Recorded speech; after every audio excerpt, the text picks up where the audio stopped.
ये क्या है? उतरे बहु भाषे की वे सर्दी है सी डालते दी पैदावार वे तो सच्चे क्यों खाते करो मैं आप क्या खा के पानी लावा मरो ओतरी बस है को क्या थेगा ए थिया पागल बदे वे को सर्दी का लगे वे बंदा जो बुढ़ा थी ने ना दिमाग बाले आला वाला बदे कोई दीवार बाले कर लिए बाले को बच्चे मारे सी को सर्दी का लगे क्या थिया वे को साम थी से वे यू डोंट को देव कुमार पाई को क्या है जी को समझाऊं वस हां कदी माँ से कदी तोले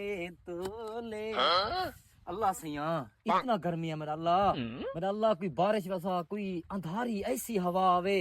जो मेरी गर्मी खत्म थी मैं परफेक्ट भी आवा परफेक्ट हाय हाय भाई अब्बा वास्ता भी रे मारे को कुल्ले ने पैसे काहे नहीं पेंटी उधार कोई ने ना अल्लाह बना किया तेरा नवा जनून है बड़ा दूंगा आ गई देसी सच्चे घी वाला देखो कोई मौत वाला रहती है क्या आगे तक मरर दा इतना शौक है मैं तनी किची करते नहीं बस आया इतना कर दू लोग को तमाशा देखे दे पक्का ईदी वडी सर्दी है सकम जा खड़िया है किथा है सर्दी गंदी पातरी दे मुंह वाली मैं बर्फ वाला कारखाना गुले ना वदा मैं धंधा मेरे कपड़े ने बोए मैं अल्लाह के दुआ मांगदा कोई हवा आवे अब्बा तक बड़ी जवानी आई वदी कुरान दा नाम और घर वाल जोल सवळे जोल बहत जोड़ा ही पा मेहरबानी कर सारे हाल ते तरस कर अब्बा गर्मी में तेको सर्दी लगी वधी रहंदी है सर्दी में तेको गर्मी लगी वधी रहंदी है तू अब्बा उपट्ठा त नहीं वे जाया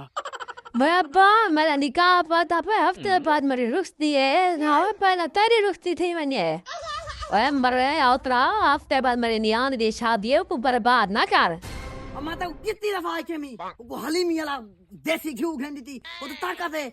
भला को विधाम घेंदी तेसी को अखरोट घेंदी तेसी मगाल पिस्तेन चने घेंदी तेसी भाई घोड़ी वाला खा दी वो खमदे रात को वाला आ मेरा वसाया पे चोरी को मिठाइयां खवे दिए चोरी चूरियां कोट दे दिए असा कच्चे नहीं से खमदे डिठई सुक्के पाया सर्दी के मरदे आए ए जहोलते आमने ढोण को सारा कसूर ता जाया मां जली पुत्र कदा ज्यादा नहीं भौंकदा पिया क्यों हम तेरा तेको शर्म नहीं आती मां तेरी अगर खवेंदी तू तक्की बैठना नहीं नीवे लगने दे हट वज मैं बी कसी वजा करन आज मको कछे ना के पिछो ना भी मैं तो कदा पिया कुछ देर बाद वसाया te cualquier mi llamada la diga hola क्या पे अब्बा मैं को याद है मैं निकला मी पोसी द टाफी टट्टी पई आई ता ओके वो खवई आई मेरे हाथ लिखी करिए